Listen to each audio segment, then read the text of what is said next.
through the ink-black water blanketing the tropical wetland where the light of dawn barely reaches the grassy bank. An unusually loud splash rings out from the middle of the marsh. It is not a bass leaping to catch a mosquito, nor a branch falling from the forest canopy. It is the sound of a battle between two creatures, neither of whom has any concept of losing. Pantanal is not a nature reserve, not a national park. This is the largest wetland on Earth, and everything here is permitted to eat whatever it wants. Welcome to Pantanal, not the Amazon, not the Everglades. This is the largest tropical wetland ecosystem on the planet, spanning more than 150,000 square kilometers across 3 countries. A place where the flood season lasts 6 months, turning the entire floodplain into a shallow ocean. And when the water recedes, the endless battle for territory over every dry patch of ground begins. Here, humans are only passers-by. Pantanal has the highest jaguar density in the world, 1 per every 10 square kilometers. And you never see them before they see you. Before going deeper into this journey, if you carry within you a sense of awe before the apex predators, subscribe now so you never miss anything that lies ahead. Because what lies ahead is not an ordinary safari. This is where the largest predator in the Americas hunts the creature that every other species dares not touch. If Pantanal has a god, that god does not dwell on a mountaintop. That god lies beneath a tree at the riverbank, eyes closed, breathing slowly, already planning the next meal. Weighing 120 kilograms with the strongest bite force among the big cats, the jaguar does not bite the throat of its prey like a lion. It bites straight through the skull, one strike finished without a struggle. The jaguar is the top-down controller of the entire Pantanal ecosystem. Without the jaguar, caiman populations explode, fish decline, and the underwater food chain collapses layer by layer. The canopy. The Pantanal jaguar has evolved to do what no other jaguar does: hunt caiman underwater. They do not fear the water, do not fear caiman. They actively swim into the channels and select their prey before diving. Once a target is chosen, the jaguar does not attack from the water. It swims around, climbs the opposite bank, then creeps down to approach from the direction of the caiman's head, the one point where the caiman cannot react in time. But the Pantanal jaguar is steadily losing its territory. Deforestation for cattle ranching has destroyed 30% of Pantanal in 50 years. And without buffer forest, jaguars have nowhere safe to breed. Each jaguar needs 50 to 150 square kilometers of territory to survive. When land is fragmented, they are forced onto farms, attacking livestock, and humans begin to see them as enemies to be eliminated. The jaguar disappears into the shadows of the forest. Pantanal draws a long breath, and beneath the water, something that has existed since the Jurassic begins to stir.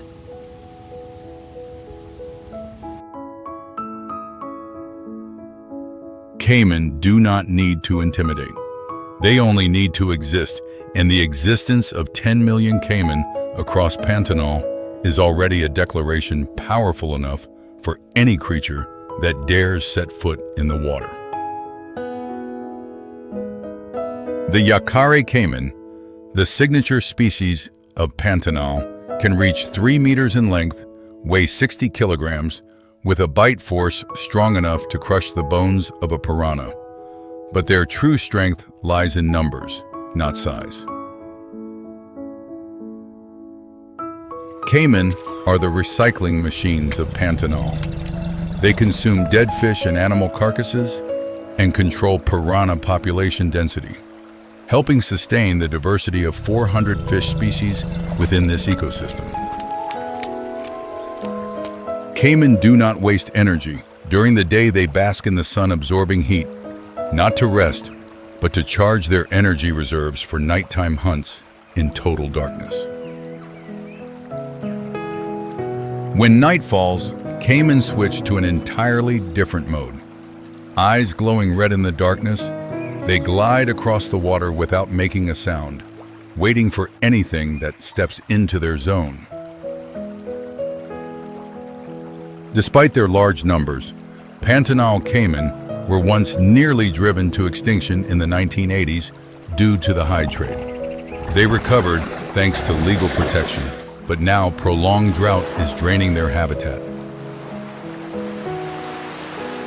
And the cayman themselves, a species that survived the Jurassic, now face an enemy that no evolution has prepared them for: rising temperatures that alter the sex ratio of their eggs, pushing entire populations toward gender imbalance. The cayman slides into the water, the river surface goes flat again, and from upstream, a wave begins to spread. Not a wave of water, but a wave of sound from a species that never hunts alone.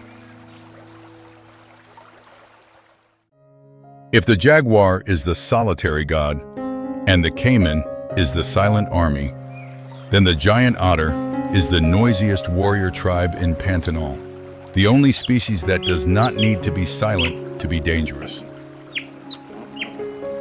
Measuring 1.8 meters in length and weighing 32 kilograms, the Pantanal giant otter is the largest otter species in the world. And they do not hesitate to confront cayman to defend their territory or protect the young of their group. The giant otter is the health indicator of Pantanal. They only exist where the water is clean and fish are plentiful. When otters disappear from a stretch of river, it is a sign that the ecosystem there is collapsing.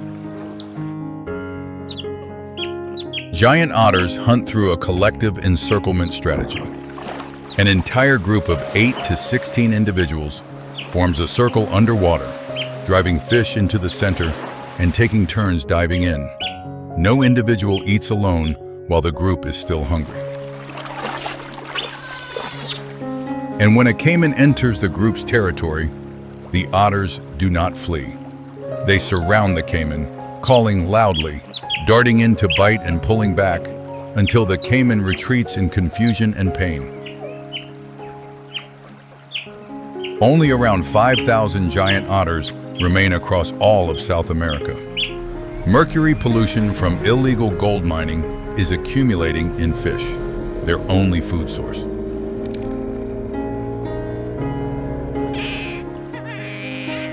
The calls of the otter group fade into the distance. Pantanal slows its breathing, and in that silence, 3 separate stories begin to converge at a single point. But the true story of Pantanal is not the story of each species in isolation. It is the story of what happens when 3 different rulers are forced to share the same river. The jaguar eats cayman. The otters chase cayman, but cayman do not disappear because Pantanal needs them. And both jaguar and otter understand this limit, even without any language to express it. This is Pantanal's contested shallows. Where the flood season recedes, fish are concentrated into ever smaller pools, and everything converges at the same point. Who arrives first? Who is strong enough? Who is smart enough? And this is the moment Pantanal becomes truly dangerous. Not because of a single predator, but because all of them are here at the same time, including the jaguar, standing on the bank and beginning to calculate. The jaguar selects the largest caiman, not because it is the easiest to attack, but because it is the only meal worth the effort. This is not instinct. This is the thinking of a creature at the top of the food chain. The caiman has no idea. It is eating fish. Its head lifts only to swallow, and that is the one mistake it is allowed to make today.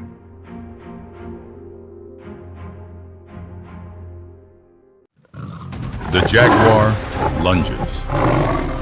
Not from the bank, from within the water.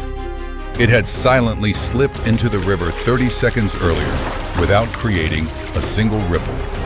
The caiman reacts by reflex, tail thrashing, body twisting, jaws snapping shut. But the jaguar has already locked its jaws onto the fatal point. And from that moment on, the outcome is only a matter of time. The otter group hears the commotion and does not move away, but moves closer. Not to help the jaguar, not to help the caiman. They come because where a caiman dies, fish will gather. Opportunity waits for no one. The jaguar drags the caiman onto the bank. This meal weighs almost as much as the jaguar itself. But the Pantanal jaguar never abandons unfinished food. It will return again and again until there is nothing left to return to. The otters immediately occupy the now empty water point. Not a second of hesitation. And here, Pantanal reveals itself most clearly. There is no room for kindness, but also no room for waste. And the loser will become part of Pantanal in an entirely different way. Not as a predator, but as the nutrients feeding the food chain below. Everything you have just witnessed is not cruelty. It is the language of an ecosystem refined over 65 million years. Every death is a meal. Every meal is a new cycle of life. The jaguar controls the caiman. The caiman controls the fish. The otters keep both sides in check. And all of them together control something more important than any single species: the quality of the river flowing through this land. Pantanal holds 25% of South America's surface freshwater. It sustains more than 1,000 species of birds, 400 species of fish, 300 species of reptiles, and millions of people who depend on its water. And when one link disappears, when the jaguar is gone, when the otters are gone, it is not just Pantanal that loses a species. It is 25% of a continent's surface freshwater that loses its guardian.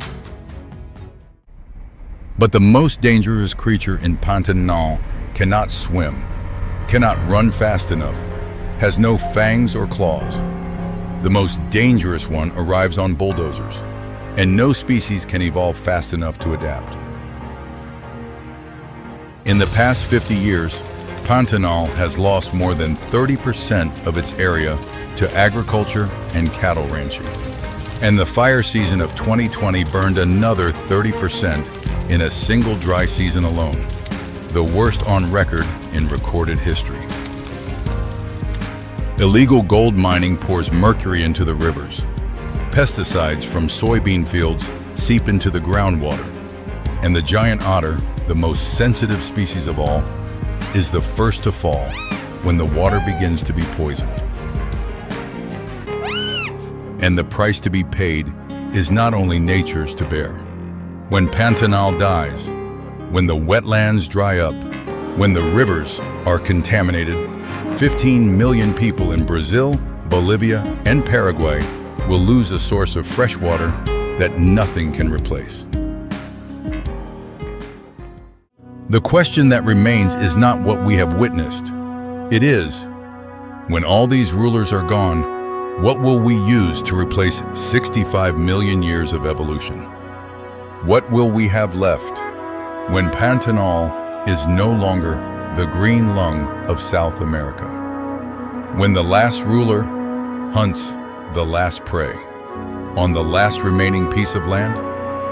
Pantanal is still here, still breathing, still holding within it the answer to the million-year question. But the time we have left to listen to that answer grows shorter every day. If this journey has made it impossible for you to look at a puddle, a river, or a forest with the same eyes as before, leave a comment below. Pantanal needs more than people who know its name. And until next time, at the next brutal survival arenas, where nature does not allow you to be a spectator, there are only two choices: understand or disappear.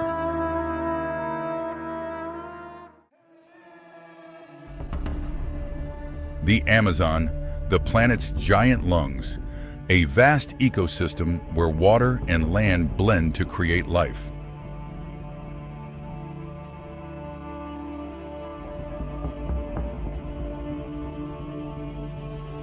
Over 6 million square kilometers of rainforest, a colossal oxygen-producing machine silently regulating the climate of the entire Earth.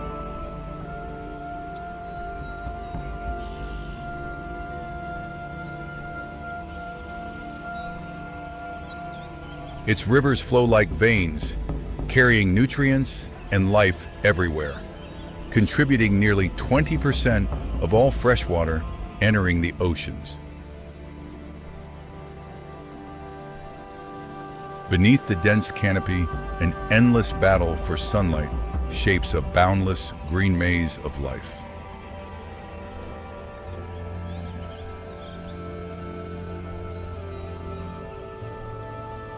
Moisture rising from billions of trees forms flying rivers, carrying rain and life thousands of kilometers away.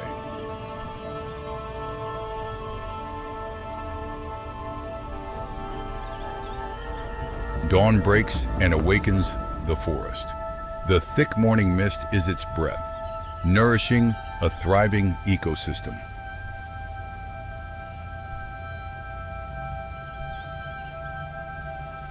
Clear rushing waters slice through ancient rocks, home to creatures perfectly adapted to the harsh environment.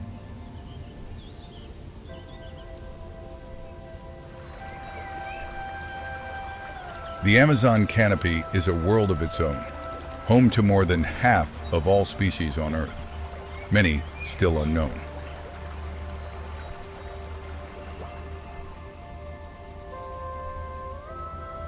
Pure water forms the foundation of the food web, sustaining small organisms and powering a flawless cycle of life.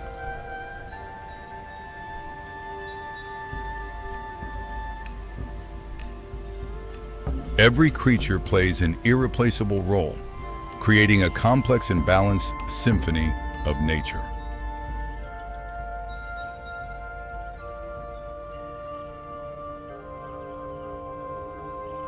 Among the endless green, brilliant flowers signal the breeding season and provide rich resources for pollinators.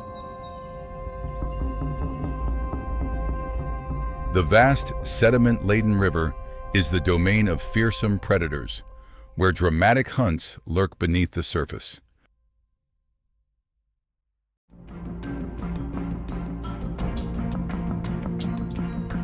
The jaguar, the apex hunter.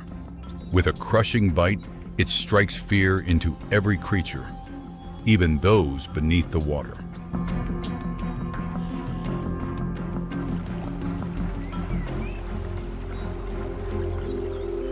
Beneath the surface waits the cayman, a master ambush predator armed with jaws that can shatter bone. Unlike other big cats, the jaguar is a powerful swimmer. Water is one of its greatest hunting advantages.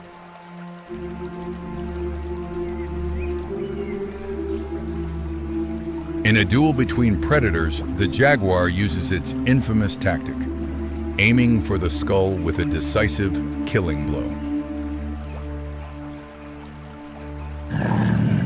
In the Amazon, the line between hunter and prey is razor thin, ensuring only the strongest survive.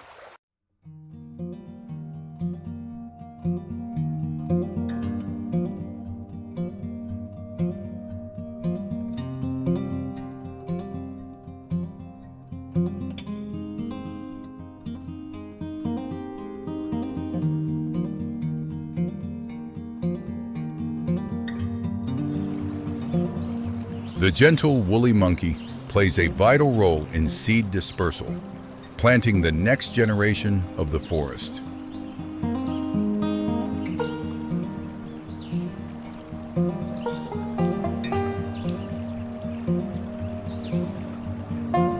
The Andean cock of the rock, a symbol of the region's beauty, stands out in its vivid colors.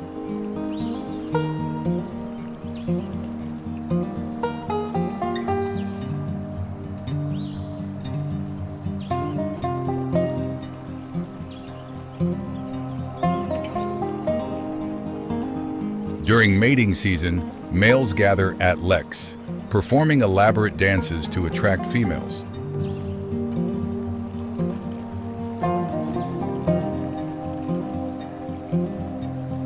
Their vibrant plumage and striking crests are the result of millions of years of sexual selection, allowing only the most impressive males to breed. Yet the Amazon's strength is not only held by its predators. Beneath our feet, a microscopic world works tirelessly. Under the damp canopy, life and death intertwine. Mosses and ferns rise from decaying wood, beginning the cycle of renewal. Leafcutter ants, the world's first farmers. They do not eat the leaves, but use them to cultivate a special fungus for food. With razor-sharp jaws, they slice leaves larger than their bodies and transport them home with perfect coordination.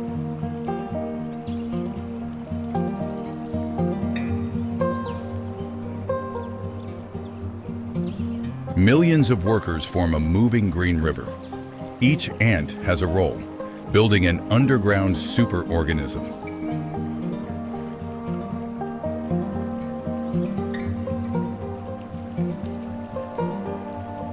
Inside the nest, leaves are shredded to feed the fungus. This symbiosis between ants and fungus is an evolutionary marvel.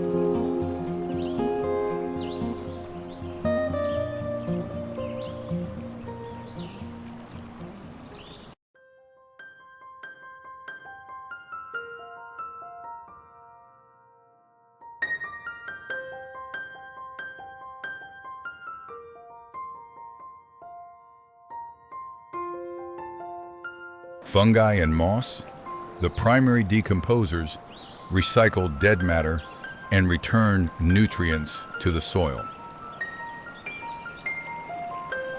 The diversity of fungi in the Amazon is endless, a crucial link in the forest's cycle of life.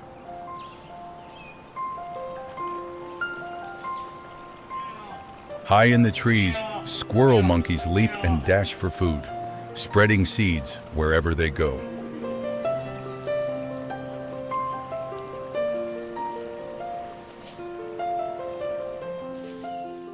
They live in large troops, where complex social interactions help them survive and stay alert for predators.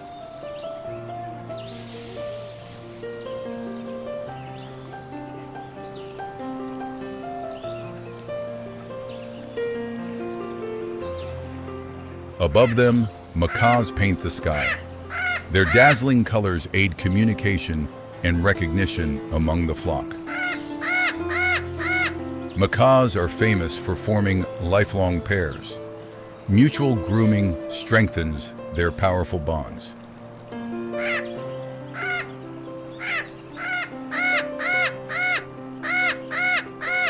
Their strong beaks can crack even the toughest nuts, granting access to unique food sources.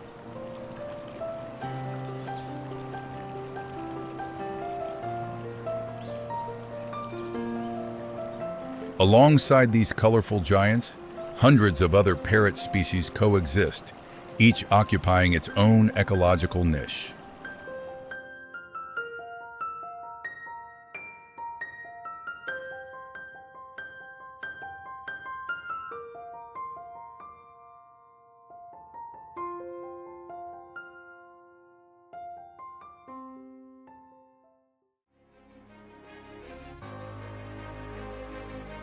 On the forest floor, a deadly beauty appears, the poison dart frog, its bright colors warning predators to stay away.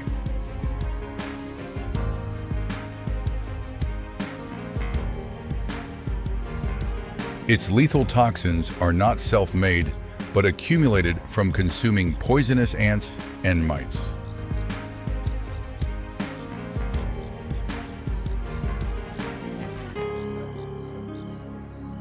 Their parental care is astonishing. A parent carries tadpoles on its back in search of a safe nursery.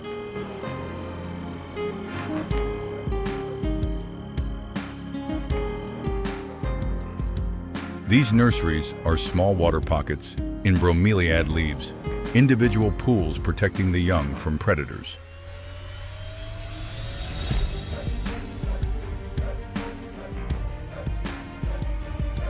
This devotion is a testament to the fierce parental instinct found across the natural world.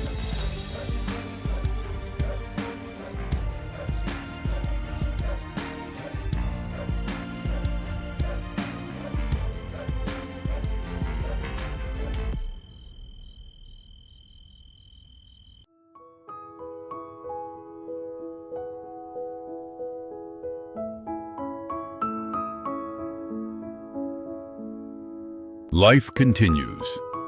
From the earth, each seed rises as a promise, striving toward the sun.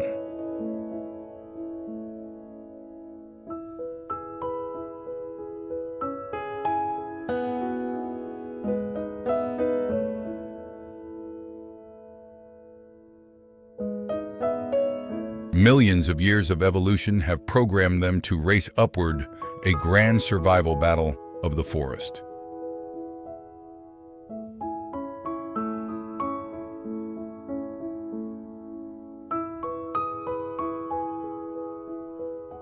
Against all odds, new shoots break through, embodying an unstoppable force.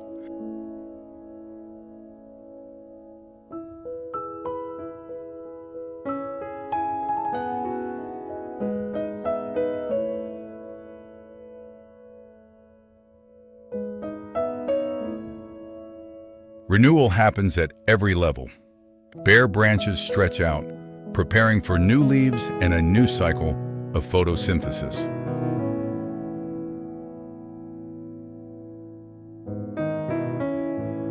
Young leaves unfold, carrying chlorophyll's green glow, the solar engines of all life.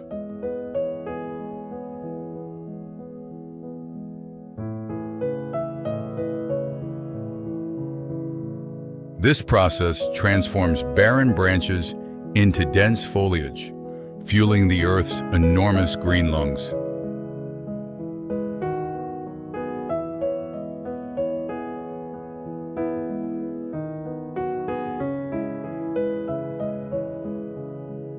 Each bud and leaf is a masterpiece of nature, designed perfectly to capture sunlight and create oxygen.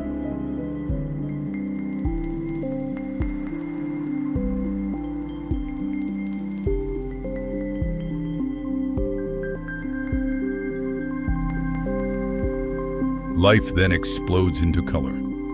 Fragile flowers open, inviting pollinators and beginning the reproduction cycle.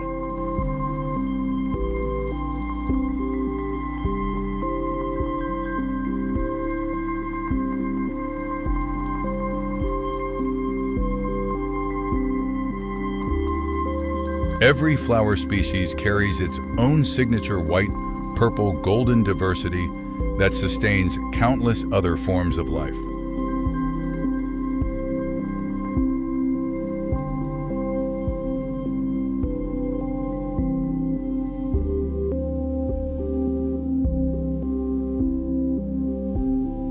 In nature's slow dance, shy buds gradually open. A moment where energy transforms into beauty.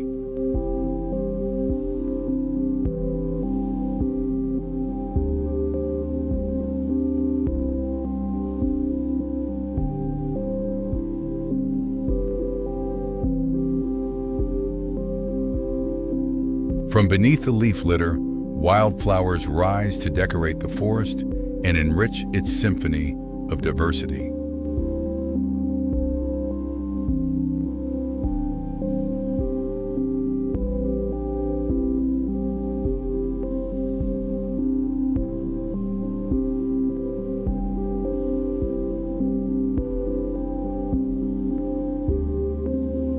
Life begets life.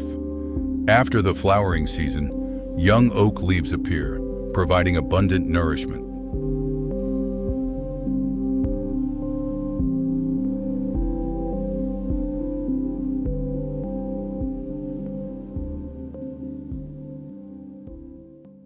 These tender leaves are a feast for caterpillars, the first link in transferring energy from plants to higher predators.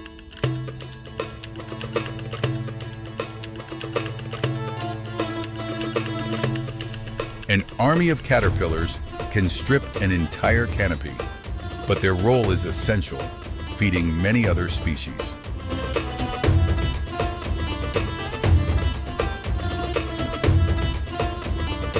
Predators arrive swiftly.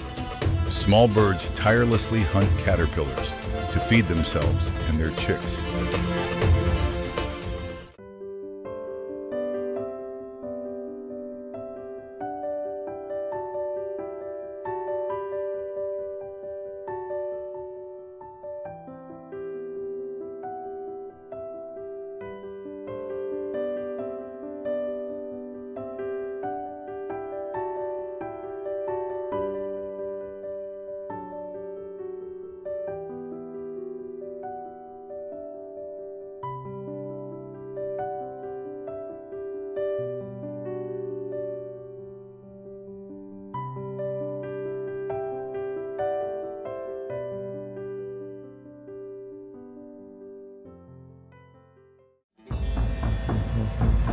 Yet this symphony is under threat. Human actions, deforestation, and exploitation are tearing apart the planet's lungs. Each ancient tree that falls brings down an entire miniature ecosystem that has lived on it for centuries.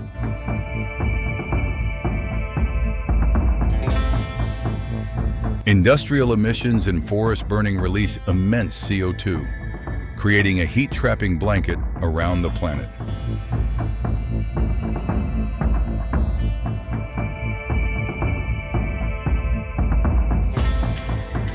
Each minute, forest areas the size of dozens of football fields disappear, weakening Earth's ability to absorb CO2.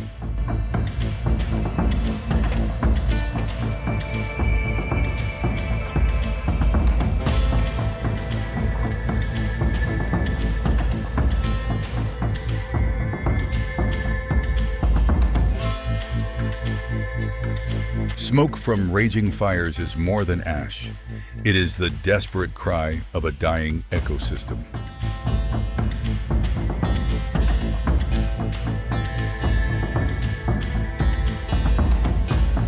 This tragedy is not just numbers. It is lost habitats, vanished genetic treasures, and displaced wildlife families.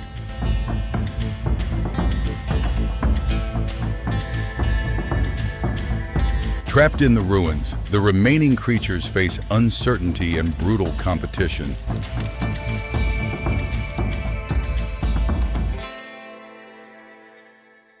Life goes on, but in a world increasingly fragile as nature's cycles collapse.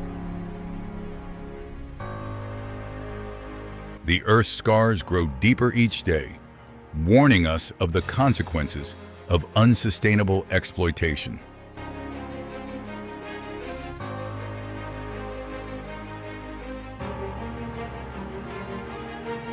Each sapling planted is a step toward rebuilding ecosystems and a commitment to sustainability. The future of the planet is in our hands. By nurturing life, we invest in a healthier world for all.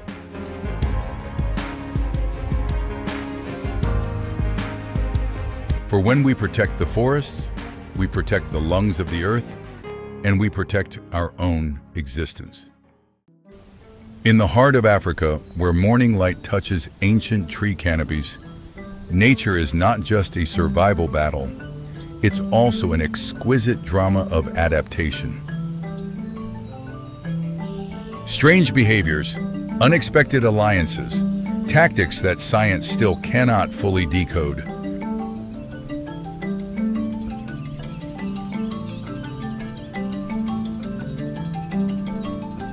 From tropical rainforests to arid grasslands, life has evolved along complex paths that humans have only begun to observe and understand.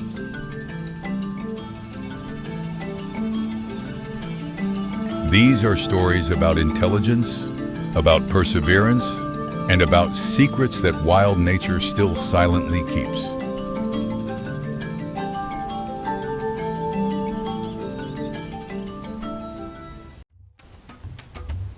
In Queen Elizabeth National Park, Uganda, there's a phenomenon that even zoologists were once surprised by.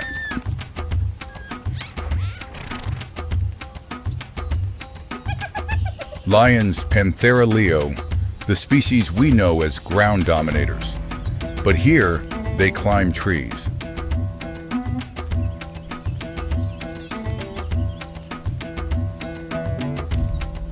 Not just a few individuals, but entire prides.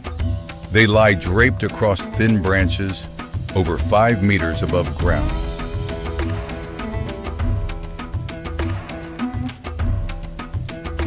For an adult lion weighing nearly 200 kilograms, this is abnormal behavior. So why do they do this?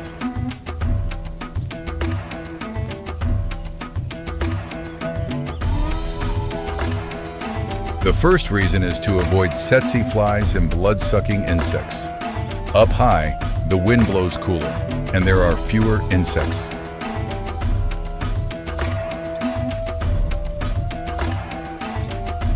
The second reason is observation. From elevated positions, lions can see prey from afar and monitor competing rivals.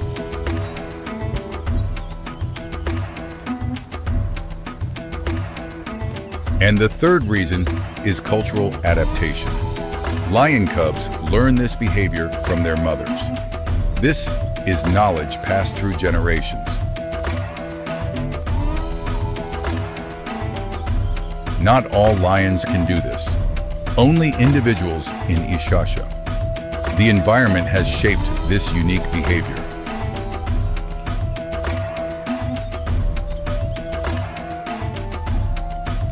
Lions lying in trees, looking down at the world below, like kings without thrones, but still ruling.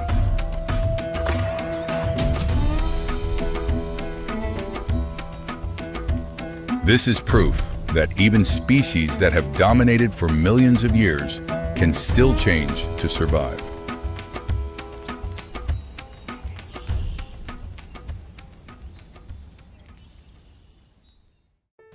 In the heart of Africa and South America, where rivers can disappear completely, there's a miraculous creature called the lungfish.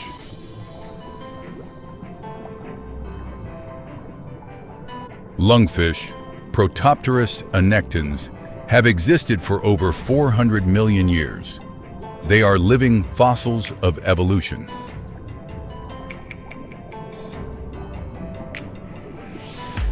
When dry season comes and water depletes, most fish species will die. But lungfish have a different strategy.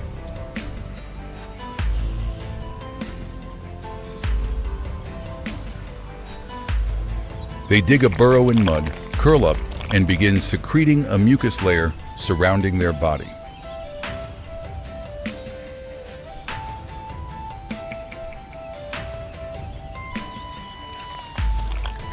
This mucus layer dries to form a protective cocoon. Inside, lungfish switch to breathing with lungs instead of gills.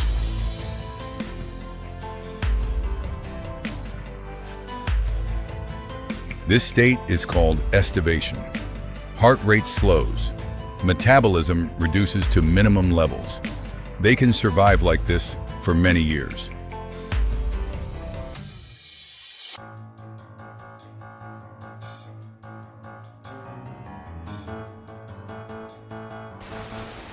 When rainwater returns, the first drops seep into the cocoon. Lungfish begin to wake. The mucus layer dissolves.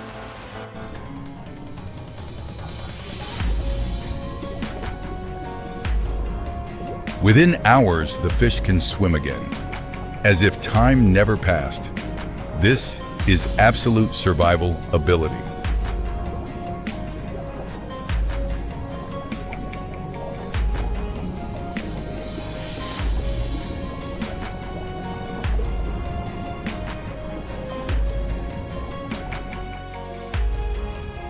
Proof that life can exist even in the harshest conditions.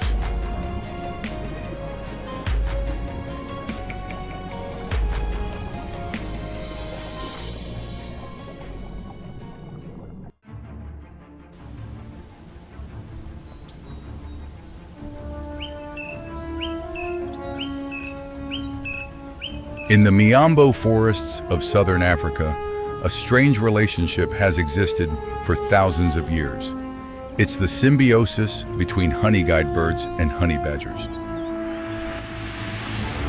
Honey guide birds, indicator are small birds with gray-brown plumage, but their abilities far exceed that modest appearance.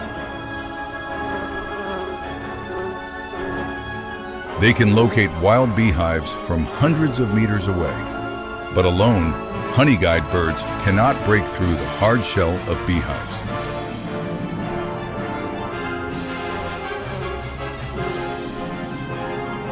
And this is when the companion appears. Honey badger, Mellivora capensis, one of the most fearless animals on the planet.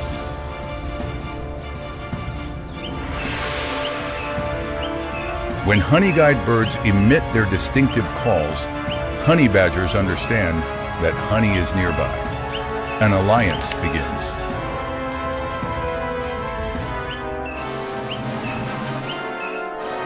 Birds fly from branch to branch, continuously signaling directions. Below, honey badgers silently follow, each step slow and patient.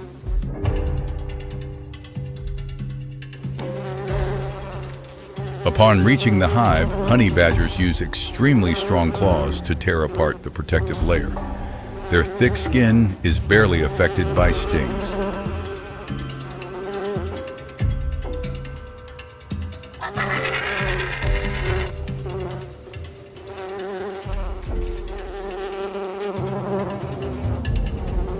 Honey badgers take the honey and larvae. Honey guide birds wait, and when honey badgers leave, they eat the remaining beeswax pieces. For honey guide birds, beeswax is a valuable nutrient that few bird species can digest. This is the reward for cooperation. A wordless alliance passed down by instinct has existed long before humans began observing and recording. On the vast grasslands of Africa, a pack of wild dogs is preparing for a hunt, but not immediately. African wild dogs, Lycaon pictus, are excellent hunters with success rates up to 80%. Before each hunt, they organize a social gathering. Individuals run around each other, touch muzzles, create excited sounds. But the most notable thing is not the calls, but the sneezes. And this is not random. Researchers have discovered that wild dogs use sneezing as a form of voting, nature's referendum. This is clear evidence of an organized society where decisions don't come from a single individual, but are formed by the collective.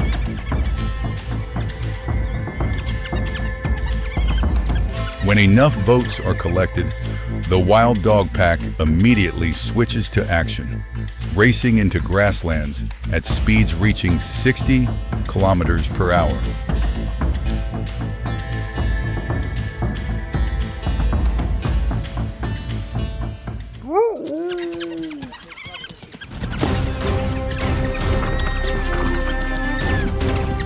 Their target is impala antelope. The chase lasts many minutes, requiring precise and synchronized coordination.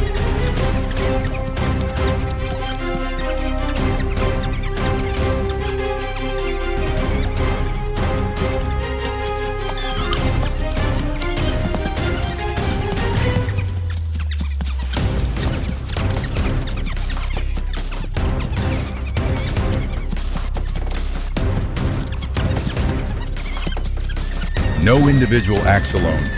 Each assumes a specific role. This is the power of consensus.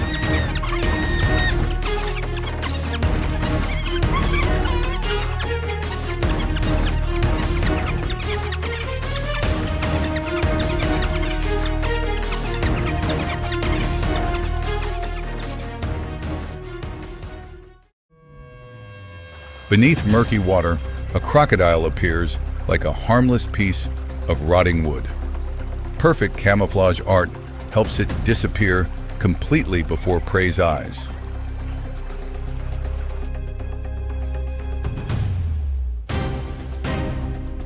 Bats swoop down to the river surface to drink. They don't know that hundreds of pressure-sensing organs on crocodile skin are silently tracking.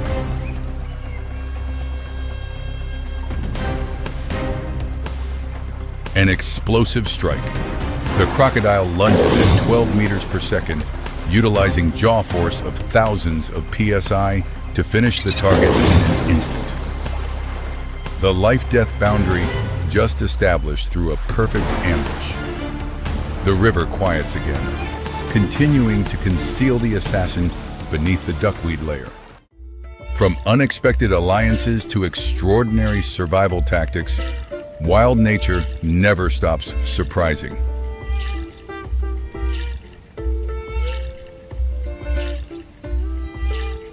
These strange behaviors are not abnormalities. They are evidence of adaptation, of intelligence, of the will to live.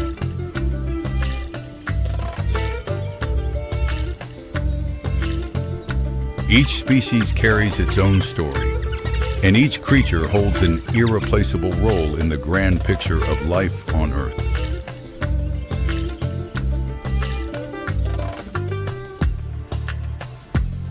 But by 2026, many of these natural behaviors are gradually disappearing as habitats increasingly shrink.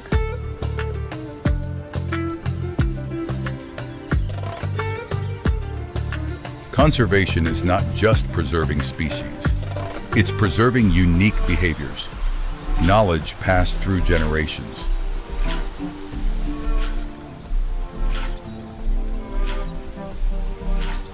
Because when a species disappears, we don't just lose a creature, we lose the secrets that nature is still trying to tell.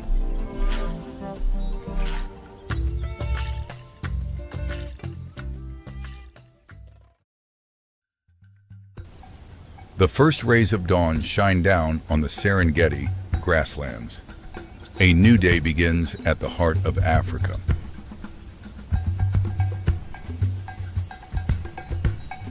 Here, millions of creatures coexist in a complex ecological network, where predator and prey, strong and weak, intertwine their fates.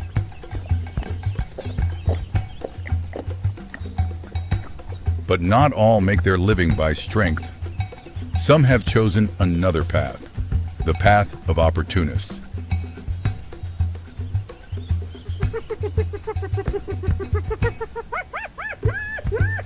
This is the story of Africa's most notorious thieves, those who survive on the fruits of others' labor.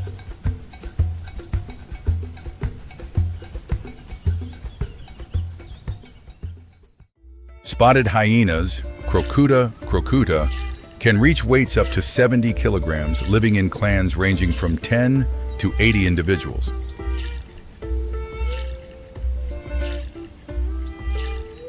with the strongest jaws among African carnivores.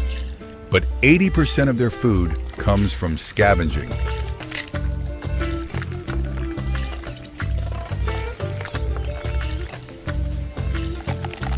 They track other hunters like leopards and cheetahs, patiently waiting for the right opportunity.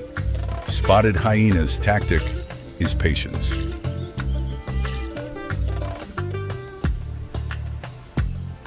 One hyena may lose, but the whole clan is different. Numbers are weapons. Their calls echo across grasslands, summoning teammates.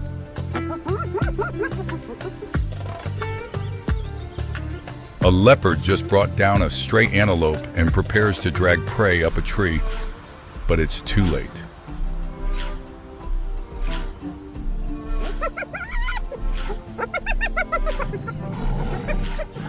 The hyena clan appears and surrounds, not attacking directly, but just patiently waiting, creating continuous psychological pressure. The leopard gradually exhausts and must make a choice: abandon prey or face the entire clan. Finally, survival instinct prevailed. Within just 2 minutes, the antelope carcass completely disappears. Meat, skin, and bones all consumed. This is not cruelty, but survival efficiency. African wild dogs, like cayman pictus, currently number only about 6,000 individuals in the wild and are classified as endangered. Unlike hyenas, they are professional hunters with hunt success rates up to 80%, highest among terrestrial carnivores.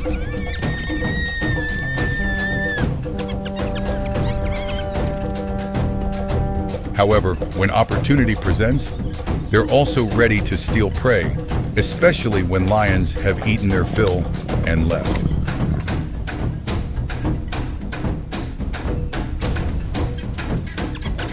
Speed is the key advantage.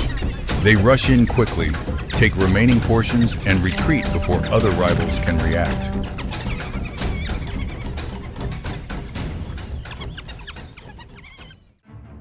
Black-backed jackals, Canis mesomelas, are much smaller and lighter than other carnivores at only about 10 kilograms, but compensate with high intelligence and flexibility. They live in pairs or small groups, not strong enough to confront directly, so choose another strategy: waiting in shadows.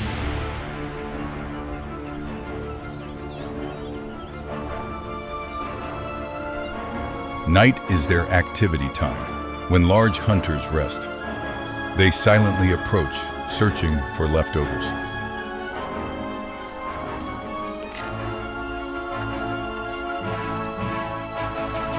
A bone fragment, a bit of meat, not much, but enough to sustain life. That's the survival art of the small.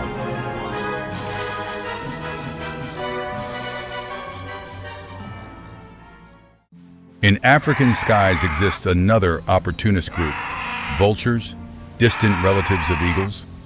African white-backed vultures, Gyps africanus, with wingspans up to 2.5 meters and vision about 8 times stronger than humans, allowing them to detect carcasses from altitudes up to 4,000 meters. They don't hunt, but soar in the air, patiently observing all movements below.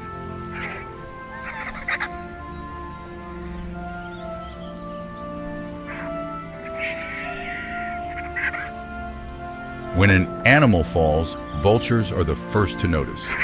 They swoop down quickly, in numbers up to dozens, even hundreds.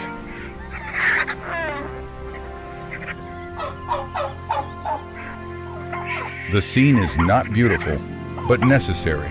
They clean the savannah, prevent disease spread, a role no species can replace.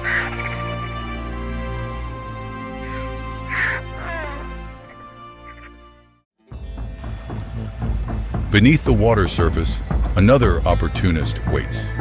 Nile crocodile, Crocodilus niloticus.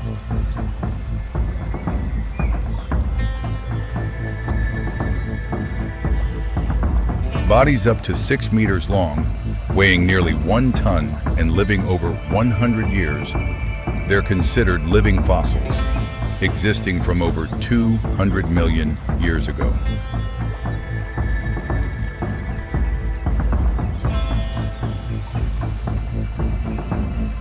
Possessing the strongest bite force among terrestrial creatures, but crocodiles aren't just active hunters.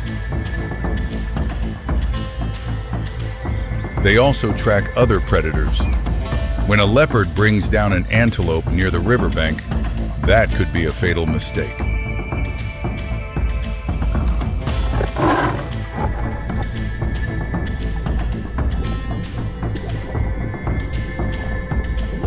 In an instant, it lunges, yanking prey into water. The leopard can only stand stunned as the meal disappears before its eyes. Underwater, crocodiles perform the death roll. Violent spinning to tear prey into pieces. Efficient, brutal, but true to survival nature. And then there are lions, Panthera leo, often called kings of the savannah. But even kings have secrets.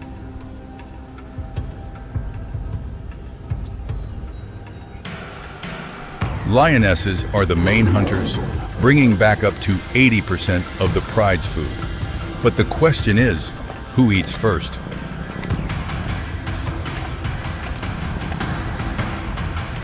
Male lions, weighing nearly double lionesses. They approach, push lionesses aside, and eat first. Privilege of the strong.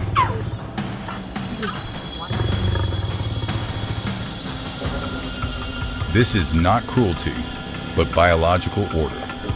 Male lions defend territory, face other rivals, and need large energy sources to survive.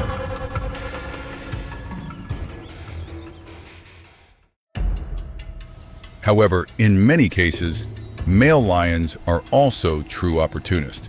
They don't hunt directly, but wander, seeking the right moment. A cheetah just brought down an antelope, the fastest land animal, but after the chase, it's nearly exhausted.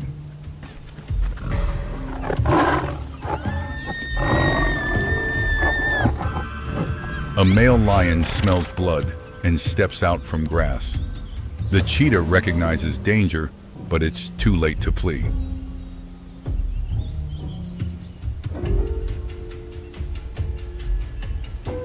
No confrontation. The cheetah must abandon hours of hunting effort while the lion claims victory without fighting. That's the savannah's law. Size determines power. But the cycle doesn't stop. When lions eat their fill and leave, others successively appear.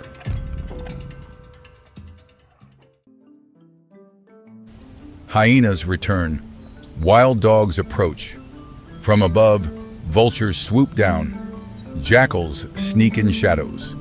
Each species takes its share. Nothing is wasted. Every bone, every piece of skin, every drop of blood has value and is utilized.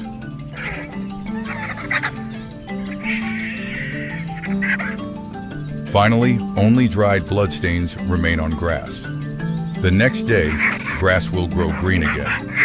The cycle continues. No winners, no losers. That's how the African savanna operates. No fairness or right and wrong, only survival and ability to seize opportunities.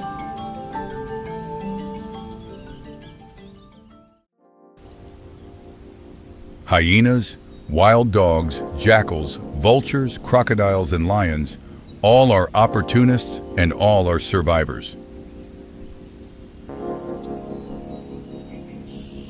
In this ecosystem, no role is small. Each species assumes a specific function, from hunter to cleaner. All are necessary.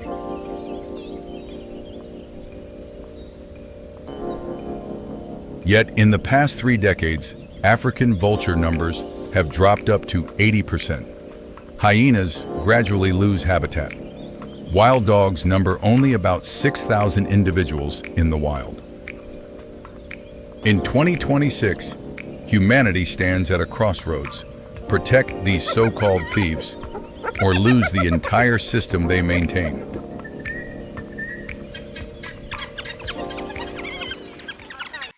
Each opportunist has a role. Each behavior has a function. They don't steal, they recycle, they regulate, they keep life continuing. The African savannah, where rules are written by nature, where each creature finds ways to survive in its own way.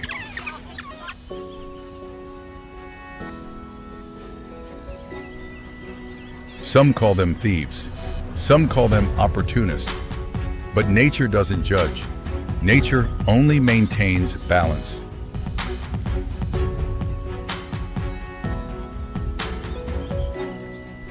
And in that balanced state, these thieves hold an irreplaceable role. Not heroes or villains, simply part of life.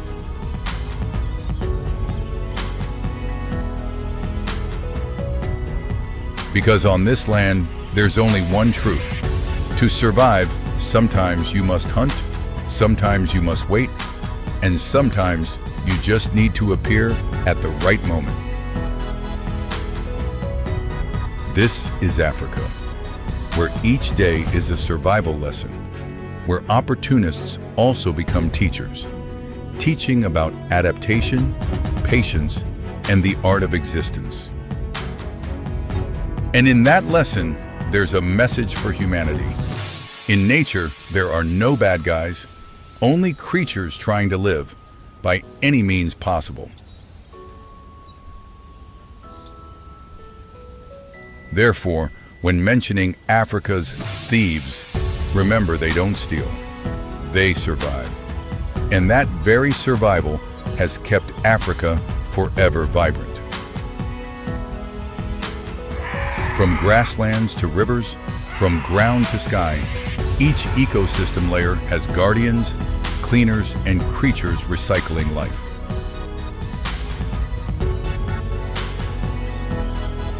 Africa, land of wonders, where each creature, whether large or small, hunter or thief, has a role in life's grand symphony.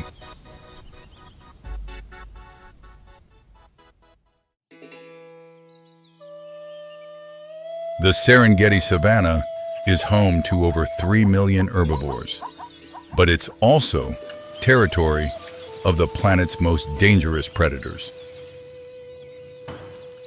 Each day, life here is a ceaseless battle of wits. Herbivores have no fangs or claws, no venom. They only have survival instinct.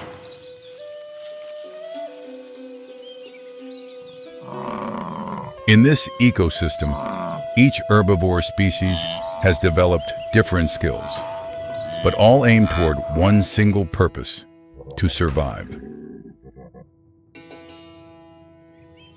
This is the story of adaptation, about how seemingly vulnerable species have existed and continue to exist through millions of years of evolution. Wildebeest can reach speeds up to 70 kilometers per hour, but for them, speed is not the only weapon for survival.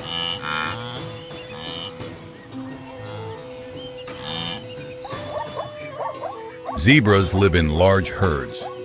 In Serengeti alone, numbers reach 200,000 individuals. This very scale is their survival strategy.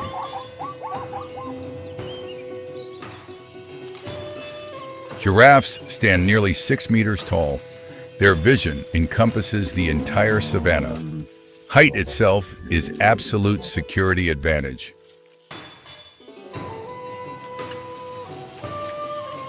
African buffalo with massive horns can inflict fatal injuries, making them one of the least attacked herbivore species.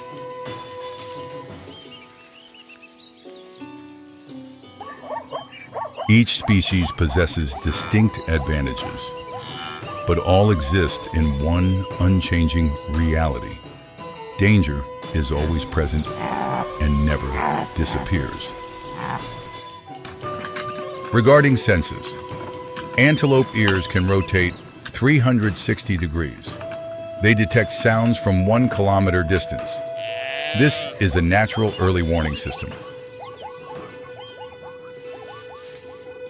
Zebra eyes are positioned on sides of the head, vision nearly 360 degrees. They can see behind without turning their heads.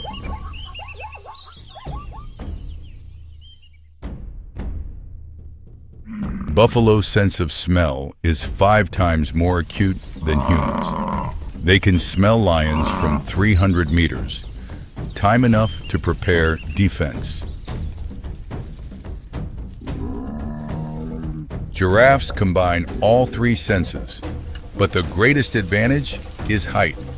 From 6 meters high, they see what's coming first.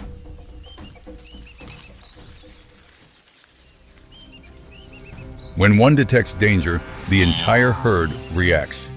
Information spreads in just seconds. Collective warning system.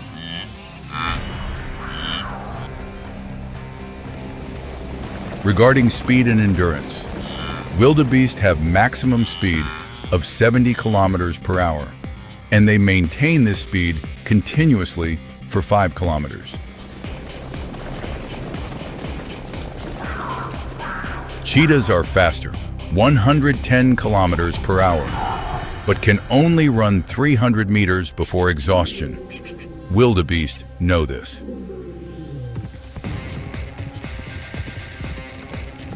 The tactic is to prolong the chase. Run zigzag, change direction suddenly, deplete the predator's energy.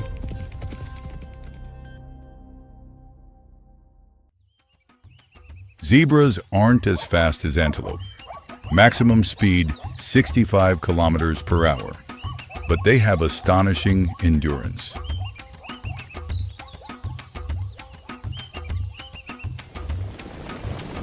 In annual migration, zebras run over 3,000 kilometers. Their bodies evolved for endurance, not explosive speed.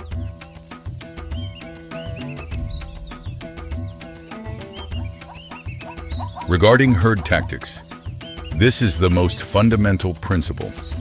A solitary zebra has survival rate below 20%.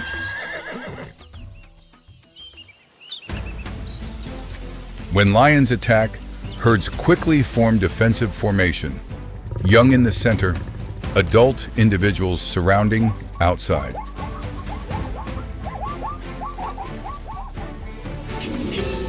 Wildebeest apply different tactics. When pursued, they run in multiple directions, disrupting predator coordination and creating escape opportunities.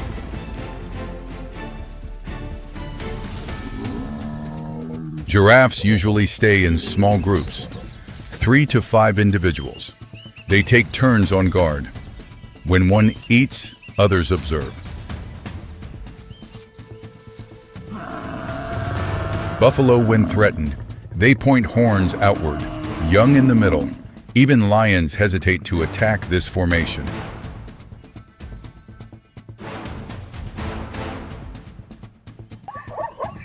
With zebras, stripe patterns aren't just for beauty.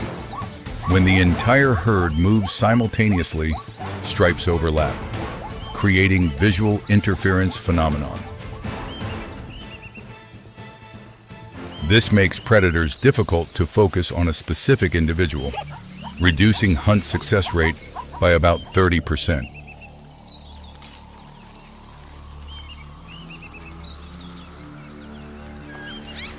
Antelope possess brown-yellow coats, blending perfectly with dry grass, color in dry season. When standing still, they're nearly invisible before predator eyes. Giraffes utilize height for camouflage. When standing among tall trees, only the head protrudes, making them from afar look like motionless branches. The African savannah is the harshest survival test, but herbivores have passed through millions of years of evolution.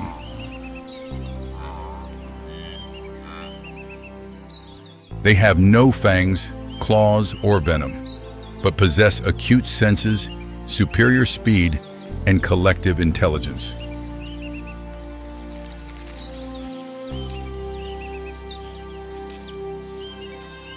The relationship between predator and prey is not a story of winning or losing, but of balance, where both coexist to maintain the ecosystem.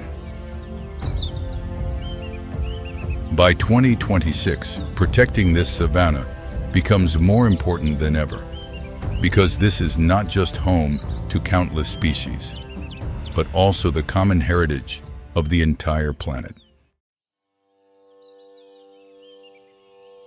Dawn over the Serengeti grasslands. The first light of a new day spreads across the horizon.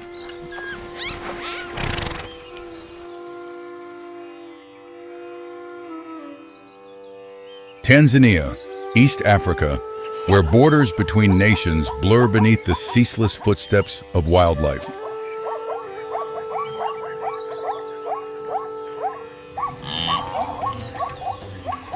This is the land of great migrations, where millions of wildebeest and zebras move with cycles of rain and drought.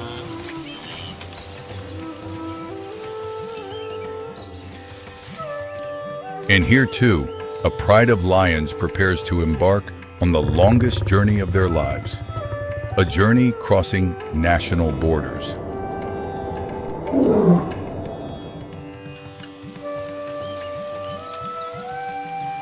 The pride consists of 6 adult females, 2 male lions, and 4 6-month-old cubs.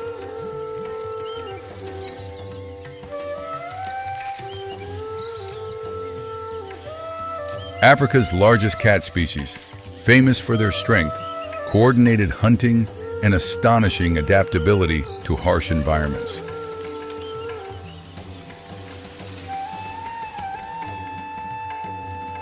The dry season has lasted over 4 months, water sources gradually depleting, prey increasingly scarce.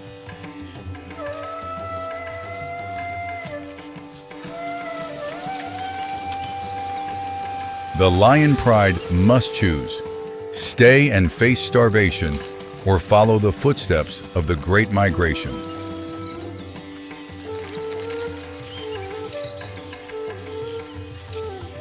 The decision has been made. The entire group will head toward Kenya, where rains have already begun arriving earlier.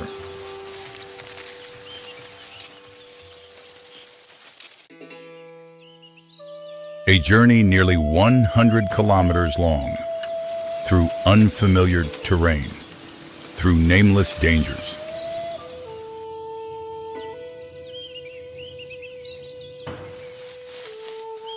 Wildebeest went ahead 2 weeks ago. The tracks still very clear. This is the route their ancestors traveled for thousands of years.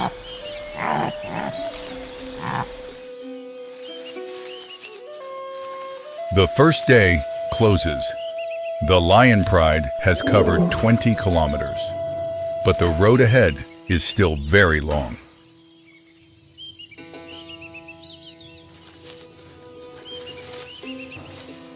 Lions are the most complex group living animals in the cat family. Cooperation is the key to survival.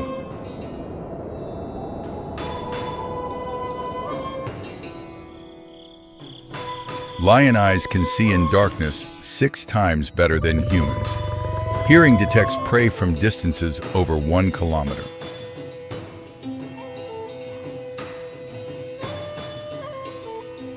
From afar rings the deep rumble of another lion pride, a clear sign they've entered territory.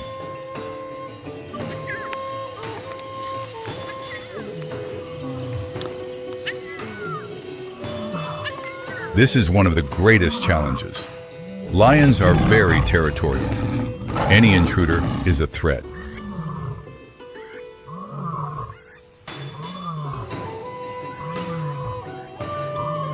But our pride doesn't seek conflict.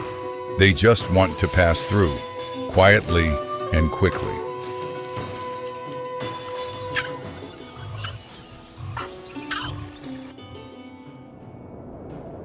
By dawn's break, they've passed through that territory safely. No bloodshed. A rare fortune on this harsh journey.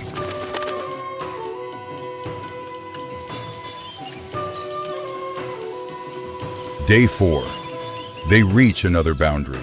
No signs, no fences, but this is the most dangerous boundary.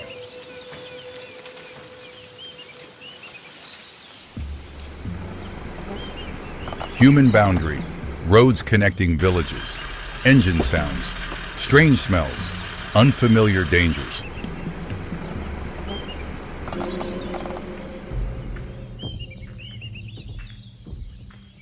Over 30 lions are killed by vehicles each year on these roads.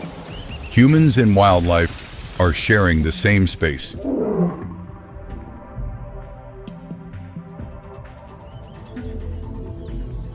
But greater danger still waits ahead. A Maasai herding village, where livestock roam free on the savannah.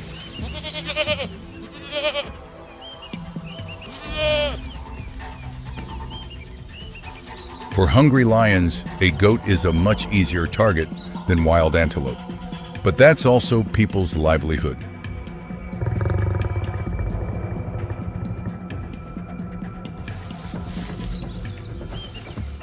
The Maasai have lived alongside lions for hundreds of years. They understand their presence, but cannot always be tolerant.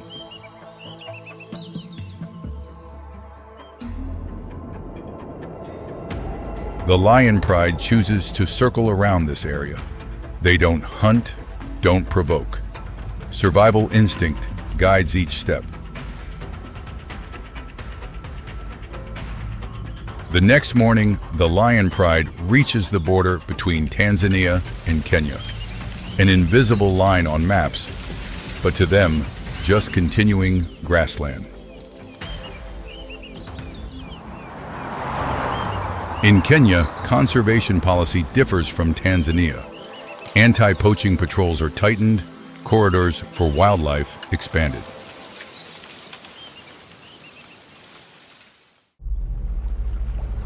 However, the greatest challenge still lies ahead. The Mara River flows swiftly, water murky and full of crocodiles.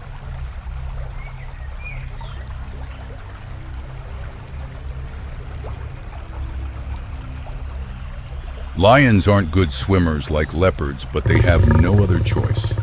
Prey has crossed the river.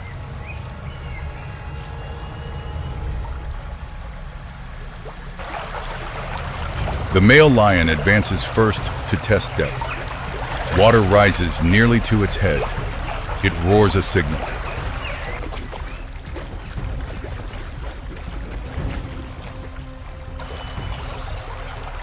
One individual at a time jumps in. Cubs stay close to mothers. Current pulls strongly, but the entire pride swims with all remaining strength.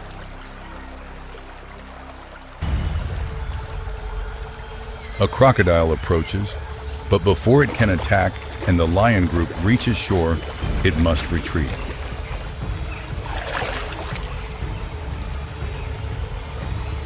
All set foot on the other bank, exhausted but safe.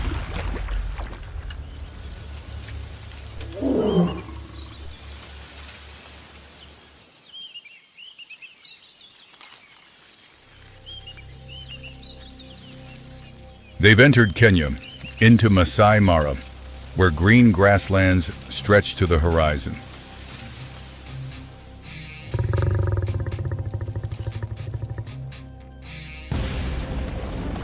And prey is there.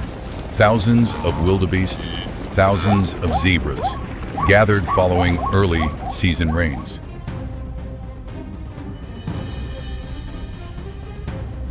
That day, the lion pride brought down an antelope. It's the first meal after nearly a week of hunger and thirst. And this time, all members share portions. In short attack phases, lions can reach speeds up to 60 kilometers per hour. However, the crucial factor is always surprise.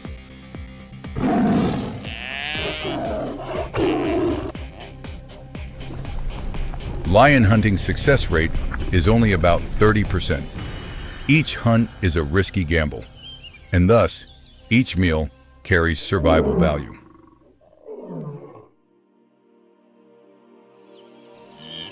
But the journey isn't finished yet. The wildebeest herd will continue moving with the reins, and the lion pride will continue following their tracks.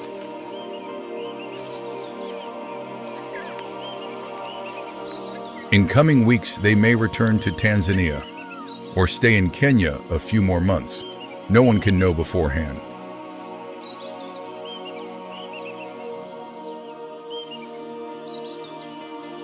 But political boundaries can't stop survival instinct.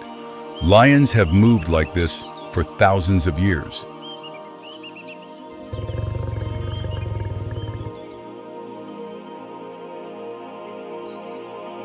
Today, only about 20,000 individual lions remain in the wild, decreased nearly 50% in just the past 30 years.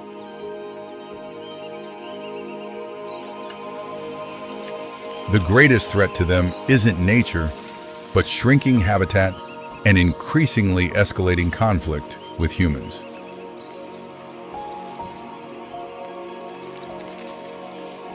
However, hope remains.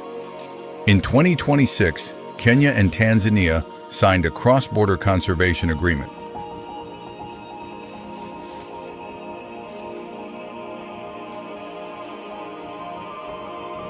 Wildlife corridors are protected, allowing lions and many other species to move freely according to life's natural rhythm.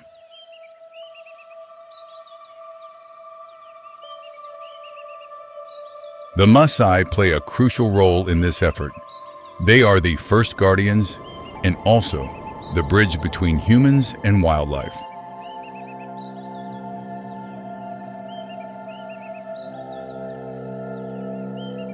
Compensation programs help communities accept coexistence with lions, protecting livestock without needing to kill predators.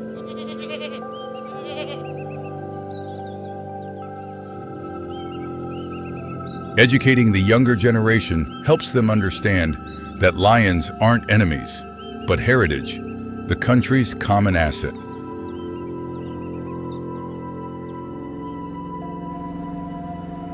Ecotourism also brings sustainable income.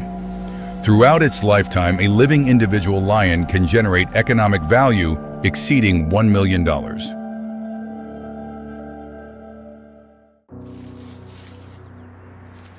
Conservation, thus, is not just protecting animals, but protecting the entire ecosystem and the people living within it.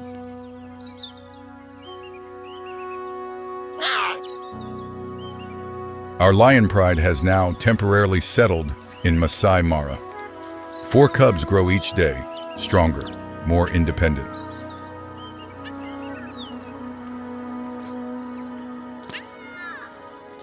One day, they too will undertake their own cross-border journeys, like their parents, like their ancestors.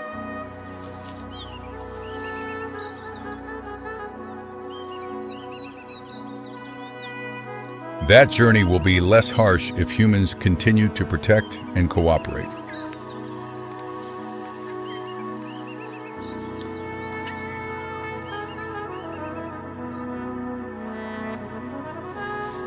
Lions are symbols of Africa, apex of the food chain, guardians of balance for the entire savannah.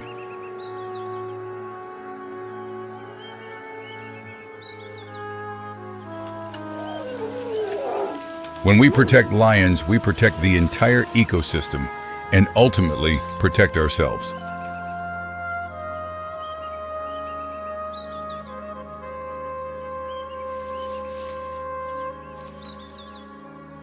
Borderlines on maps may divide nations, but nature doesn't recognize boundaries. Life has no borders.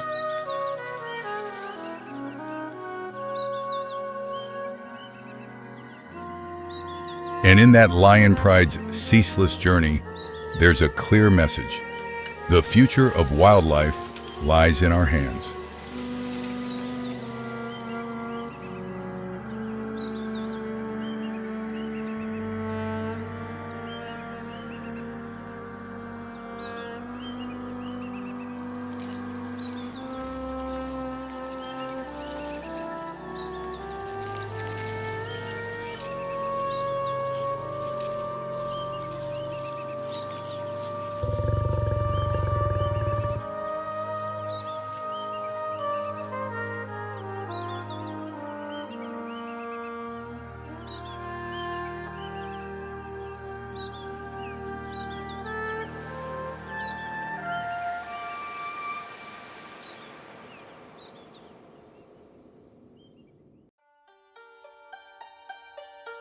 The Great Serengeti Plains, one of the largest wild ecosystems in Africa. In 2026, this place is facing unprecedented challenges. Average temperatures have risen 2 degrees Celsius in the past decade. The dry season lasts longer. Water holes are increasingly scarce. Life here is changing. This is home to over 3 million large animals, antelope, zebras, buffalo. But it's also the battlefield of 2 arch enemies. Lions and hyenas. For over 2 million years, they have shared the same land. But in 2026, old rules are being rewritten.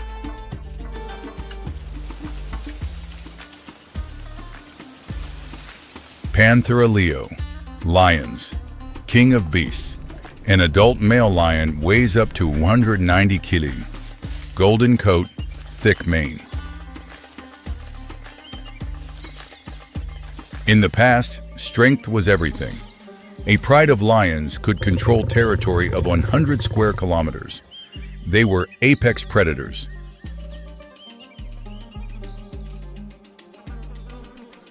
But climate is changing everything. Temperatures of 45 degrees Celsius during the day. Lions are large, warm-blooded animals. They need tremendous energy to cool their bodies. Their solution is to lie still, 20 hours each day, just to avoid the heat. But this has a price.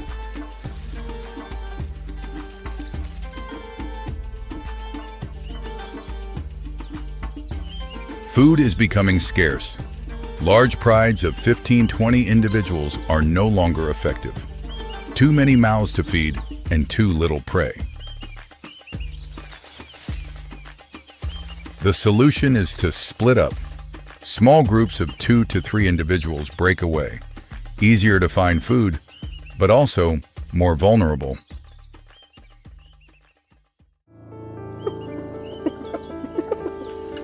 The numerical advantage disappears.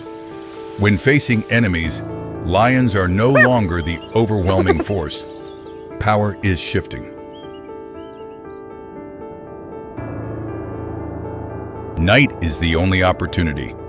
When temperatures drop to 25 degrees Celsius, only then can lions mobilize their full energy.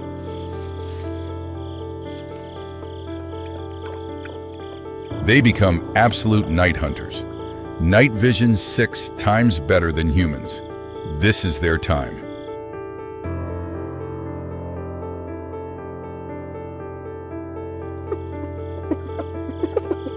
But night is also the time of their rivals. And those rivals are stronger than ever.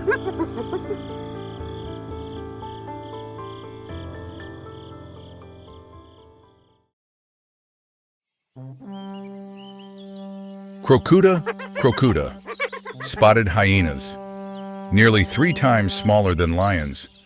But what they lack in size, they compensate with intelligence. Over millions of years of evolution, hyenas have become survival experts. In 2026, these skills matter more than ever.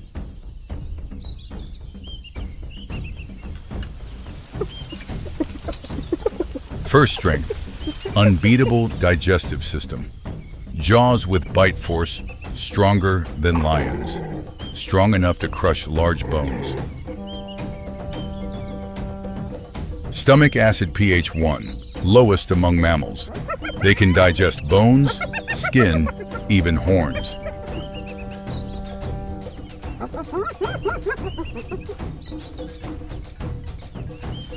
When lions only eat lean meat and leave the rest, hyenas return. They eat everything. Nothing is wasted. This is a huge advantage when food is scarce. Second strength, endurance. Hyenas can travel 40 kilometers each day, less energy intensive than lions.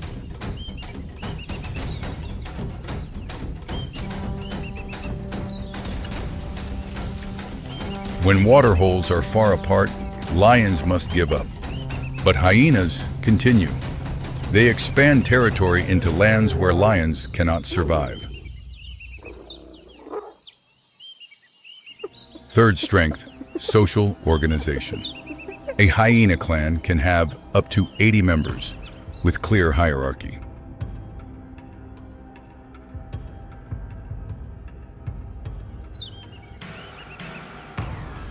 Females lead the entire clan. This is a matriarchal society. Females are stronger than males.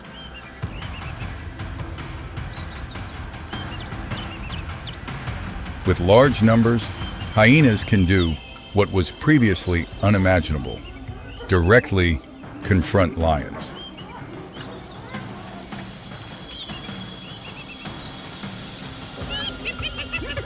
Hyenas are not just scavengers. 70% of their food comes from hunting. They are true hunters.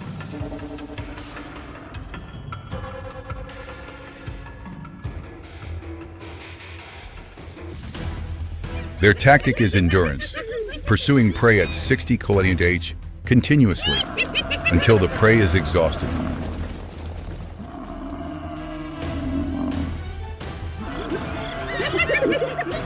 When one weakens, the entire clan concentrates. Tight coordination. 5 to 10 minutes later, everything ends. Highly efficient.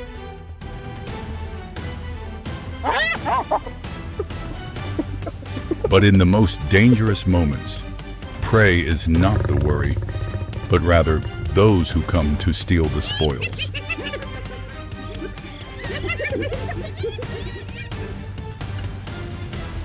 Lions hear the sounds. They know hyenas just made a kill, and they come to claim it. This is robbery.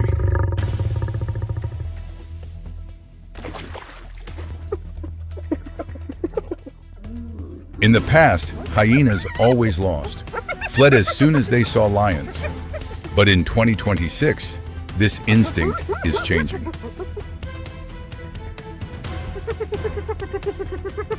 Only one male lion, but 15 hyenas. The power ratio has reversed. Hyenas don't retreat.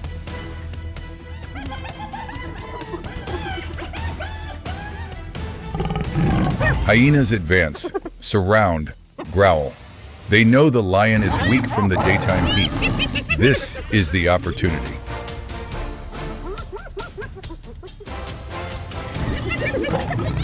The lion roars, tries to threaten, but it's ineffective. Numbers are decisive. Finally, the lion must step back.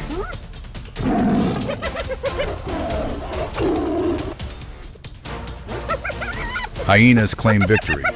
They return to the prey, eat quickly. Everything disappears in 15 minutes.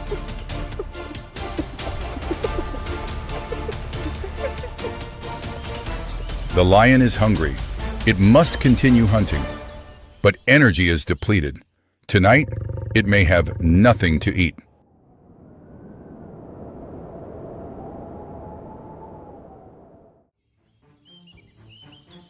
This story repeats every day across Serengeti. Power is changing hands, slowly but surely.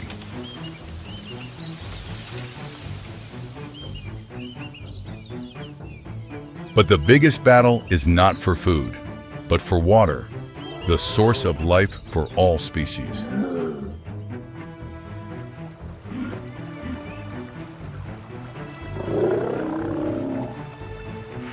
The 2026 dry season lasts 8 months. Within a 50-km radius, only one waterhole remains. All animals must come here. Afternoon. Temperature 42 degrees Celsius. A pride of lions approaches. They need water, but they are not the first visitors.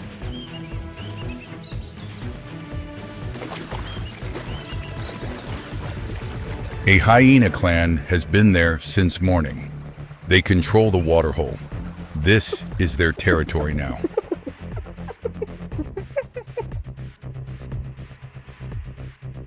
Lions stop. 20 meters away. Assess the situation. Only 3 male lions. But they need water as they haven't drunk for many days. A male lion advances, roars loudly, tries to create dominance. Hyenas stand up, unafraid. They roar back.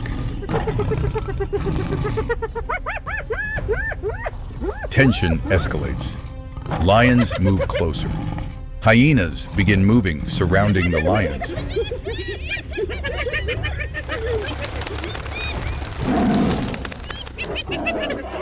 3 minutes of standoff. No one attacks, just growling and threatening. This is psychological warfare. Whoever is weaker will retreat.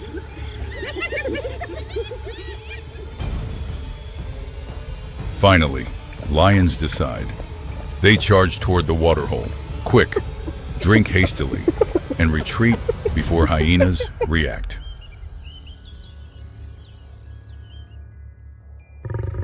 Hyenas give chase, but don't attack. They just want to assert power. Lions leave. Enough water to survive another day.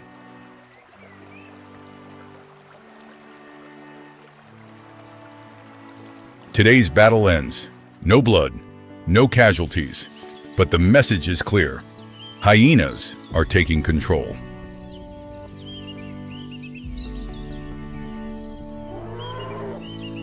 This is not an isolated case.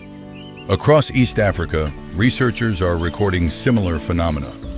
Hyenas are expanding their influence.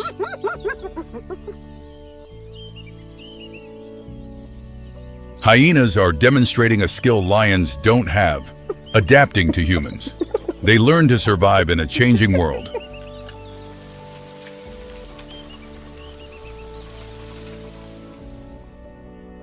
Human water pumps become new destinations. Hyenas know where there's water. They come late at night, when no one's watching.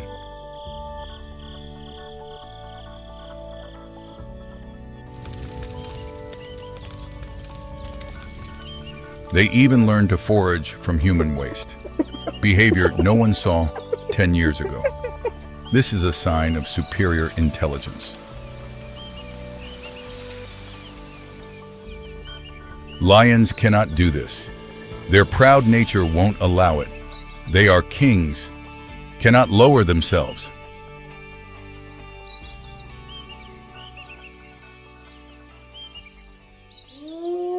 But pride is becoming a burden. In the new world, flexibility matters more than strength.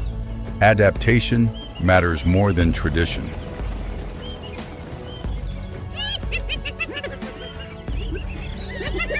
The 2026 data shows hyena populations increased 12% in 5 years, while lions decreased 8%.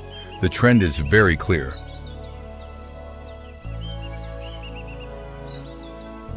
Serengeti is witnessing a historic change, not through war or bloodshed,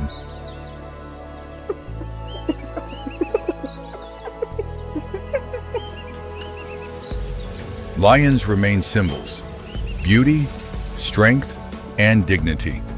But these values are no longer enough to ensure survival.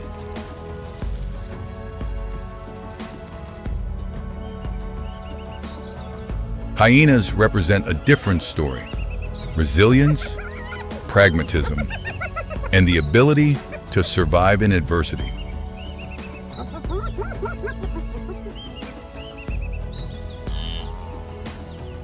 In a warming world, the strongest may not win, but the best adapted will survive.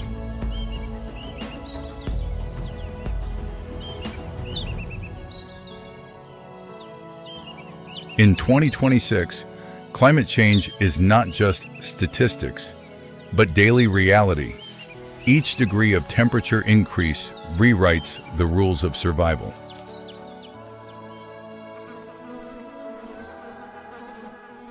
Lions and hyenas, two arch enemies. Their story is the story of the entire planet. Adapt or disappear. There is no other choice. The Masai Mara grasslands at dawn, at the edge of the plains, where farmland meets wilderness, a female cheetah lies vigilantly. This is Nira, and her story is not easy. Nearby, two small cheetahs are playing in the tall grass. This is all that remains of the litter of 6 that Nira gave birth to 3 months ago. The other 4 are dead, 1 killed by hyenas, 2 attacked by lions, 1 snatched by an eagle while Nira was hunting. This isn't an exception. This is the reality of cheetahs. This is a story of survival at the edge, about a lone mother raising cubs in a world that has shrunk 90%, racing against time. Cheetahs are completely different from leopards. Solid black spots instead of rosettes, non-retractable claws like cleats, and a long tail like a balance beam. Everything designed for one purpose: speed, from 0 to 70 kilometers per hour in just 2 seconds. Maximum can reach 110 kilometers per hour.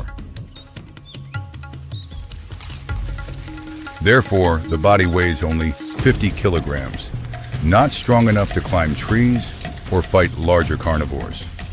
Cheetahs are the weakest among large predators. Nira knows this better than anyone. Every day she must move her 2 cubs to new hiding places. Lions and hyenas are always lurking, searching for cheetah cubs to kill. When she needs to call her cubs, Nira emits a special bird-like call. This call doesn't attract the attention of other predators, but the cubs can still hear clearly. But the biggest challenge isn't protecting the cubs, it's feeding them.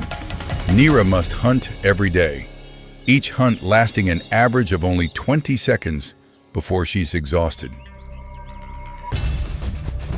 If she fails 3 or 4 times in a row, Nira and her cubs will starve. And starvation means weaker, slower, easier to attack. And this is the death spiral. This morning, Nira spots a young gazelle antelope grazing 300 meters away. Perfect prey, small, weak, separated from the herd.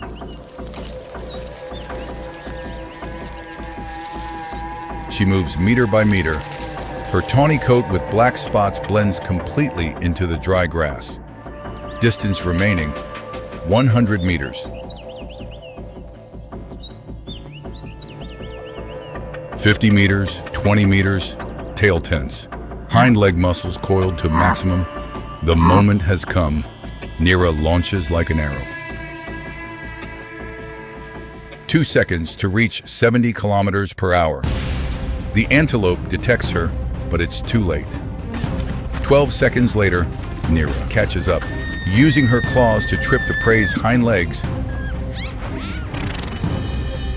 The antelope tumbles. Nira immediately bites the neck, suffocating the windpipe. The entire hunt lasts 17 seconds, but Nira is panting as if she just ran a marathon. She needs 15 minutes to recover, but there's no time. The smell of blood spreads. Hyenas will arrive in 5 to 10 minutes. Nira calls her cubs to eat quickly. The two little ones eat hurriedly. Nira doesn't eat, only watches the surroundings. The mother always eats last. If there's food left, this is the survival law of cheetahs. But today is unlucky. 7 minutes later, a pack of hyenas appears. Nira immediately calls her cubs to retreat. Can't fight, can only run. The meal is lost. This is the reality of cheetahs. 50% of kills are stolen by lions, hyenas, or vultures. Catching prey doesn't guarantee getting to eat. But Nira doesn't give up. That afternoon, she hunts successfully again.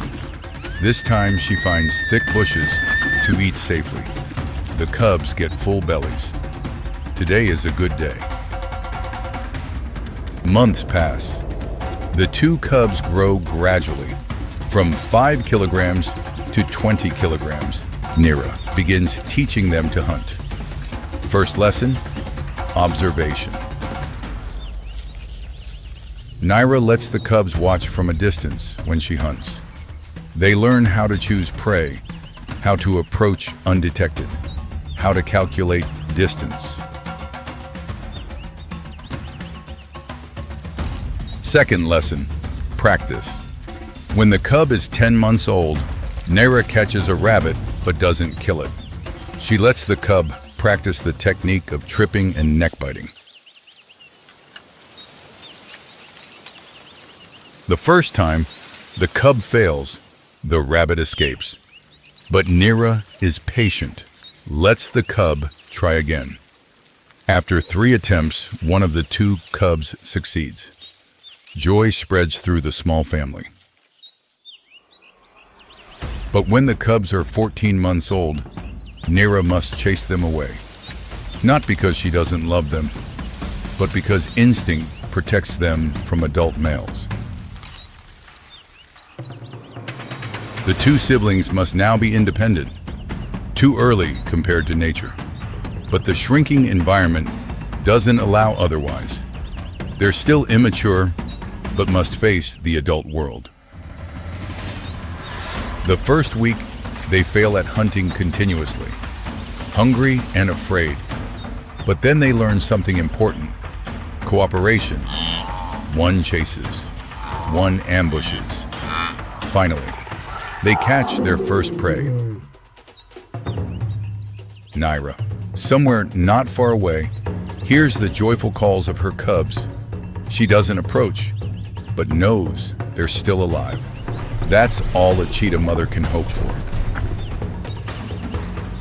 Currently, only about 7,000 cheetahs remain in the wild, down from 100,000 individuals at the beginning of the 20th century. Every survivor is a miracle. Lifespan decreased from 15 years to only 8 years. Living space shrunk 90%. Without immediate action, the planet's fastest animal will only exist in legend. Nira and her cubs are living proof of resilient vitality. Every day they fight. Every day they survive. Their story is the story of the entire species, racing against time.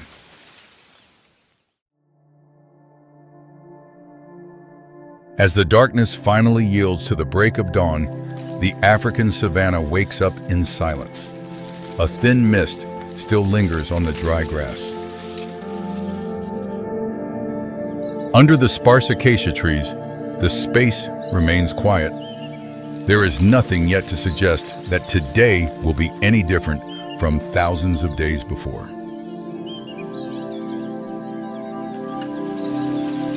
From the bushes, a pair of golden eyes opens. Though not yet moving, the body is already in a state of readiness, not because of danger, but because of instinct. This is a land where every species participates in a common game. No rules are written, but everyone understands their boundaries.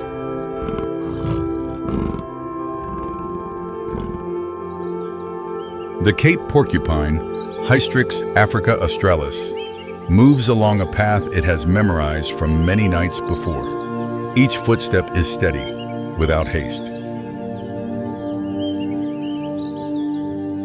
A layer of quills covering from neck to tail reaches up to 30 centimeters long. They are not for attacking, but a defense system formed through tens of millions of years of evolution. This rodent is primarily nocturnal, living in pairs or small groups. They forage on the ground, digging for roots and tubers to maintain energy. Upon detecting a strange sound, the porcupine stops abruptly.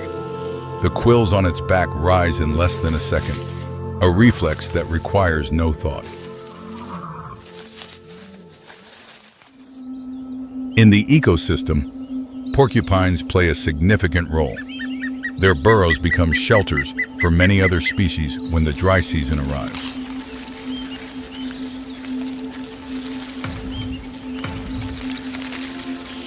It emerges from the burrow, lifting its head. The air carries a strange scent. Something in the distance is shifting that only its nose can perceive. Not far away, under the acacia canopy, a young individual watches. Less than 2 years old, it is making its first independent hunting decision, marking the transition from dependence to self-reliance. The leopard moves step by step, hiding itself in the grassland. The savannah does not know that a script is about to unfold, and no one can predict the outcome. It should be noted that this young leopard is in the process of maturing. All its skills need to be honed through experience, sometimes at the cost of pain. The leopard, Africa's most versatile solitary predator, capable of climbing trees, swimming, and adapting to almost any environment. This leopard lacks enough experience to distinguish familiar prey from prey that carries potential risks. It looks at the porcupine and sees only an opportunity. Each porcupine quill is a hollow keratin fiber, sharp and featuring backward-facing barbs. Once embedded in soft tissue, they pull themselves deeper with every movement of the victim. The leopard has speed, strength, and claws. The porcupine has an armor that cannot be pierced by conventional approaches. This is a match where strategy is more important than strength. The porcupine continues to move, unaware of the approaching danger. But instinct begins to register signals. The pace slows. The head tilts slightly. When the distance is 20 meters, the porcupine recognizes the change in its environment. It bristles its quills and runs toward the grass thicket ahead.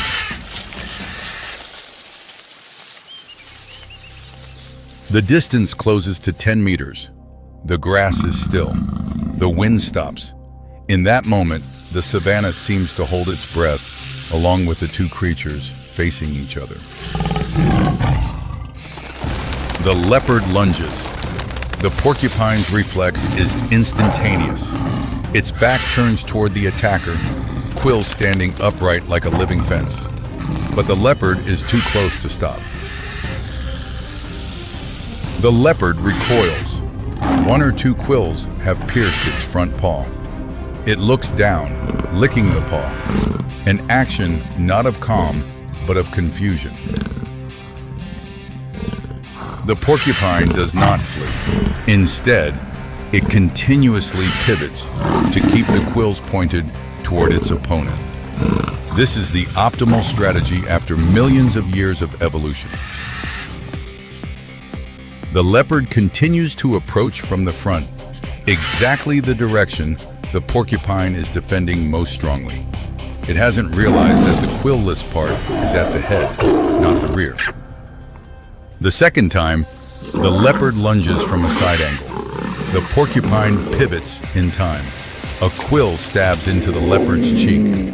A short hiss, not from the porcupine. The pain is much clearer than before. But during that pivot, the porcupine failed to maintain a perfect defensive heading.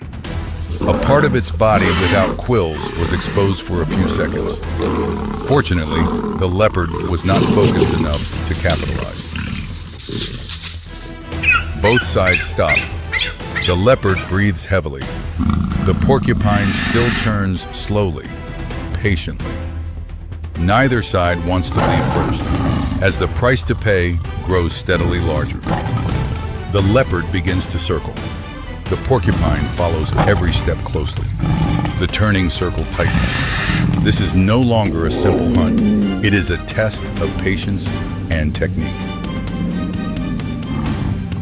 The leopard tries a third time, this time from above, attempting to use its weight to pin the porcupine to the ground. But quills do not distinguish the angle of attack.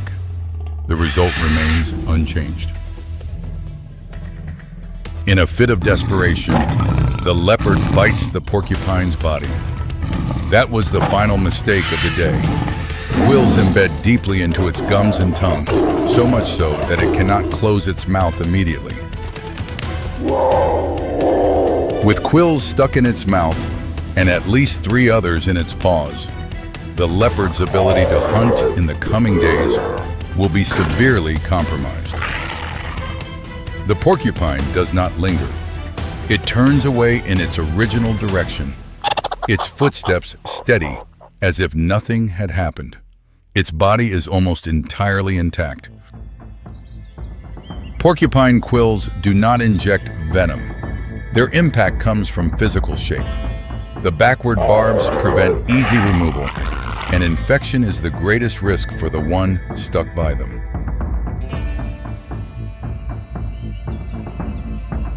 The young leopard will carry those quills for many days. Some may migrate deeper on their own. With each passing day, the pain will teach it something no book could record.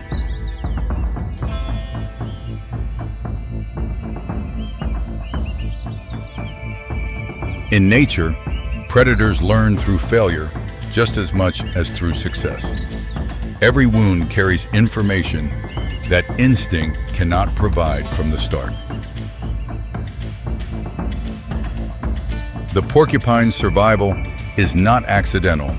It is the result of long-term natural selection, optimizing a defense mechanism without needing to actively attack. After a few days, the leopard recovers and begins a new hunt. But every time it encounters a porcupine, it remembers that battle, making it reluctant to attack. In this world, no lesson is free. The remaining question, will today's lesson be enough to change future decisions?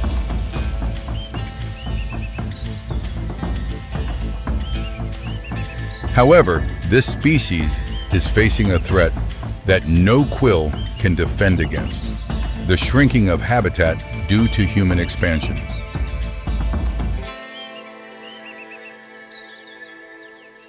The distribution range of the African porcupine has narrowed over several decades.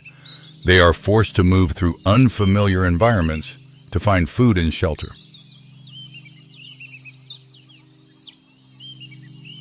For the leopard, the threat is similar. Both species are adjusting their behavior in a world changing faster than evolution can keep up. What happened between the leopard and the porcupine is part of a continuous chain of lessons.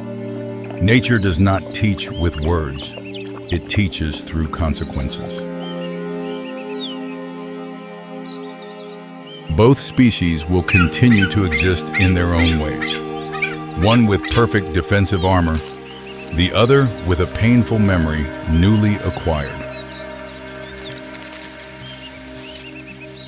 The savannah remains the same. Nothing changes in the big picture, but at an individual level, both leave with new knowledge learned from pain.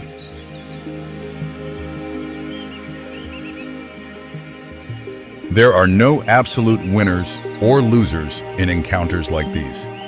There are only individuals who become better suited to the world they live in.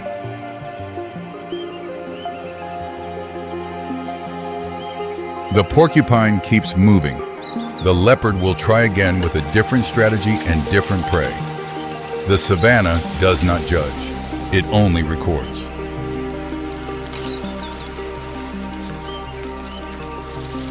After today will be another new day, each species continuing to play its irreplaceable role in a system larger than any individual.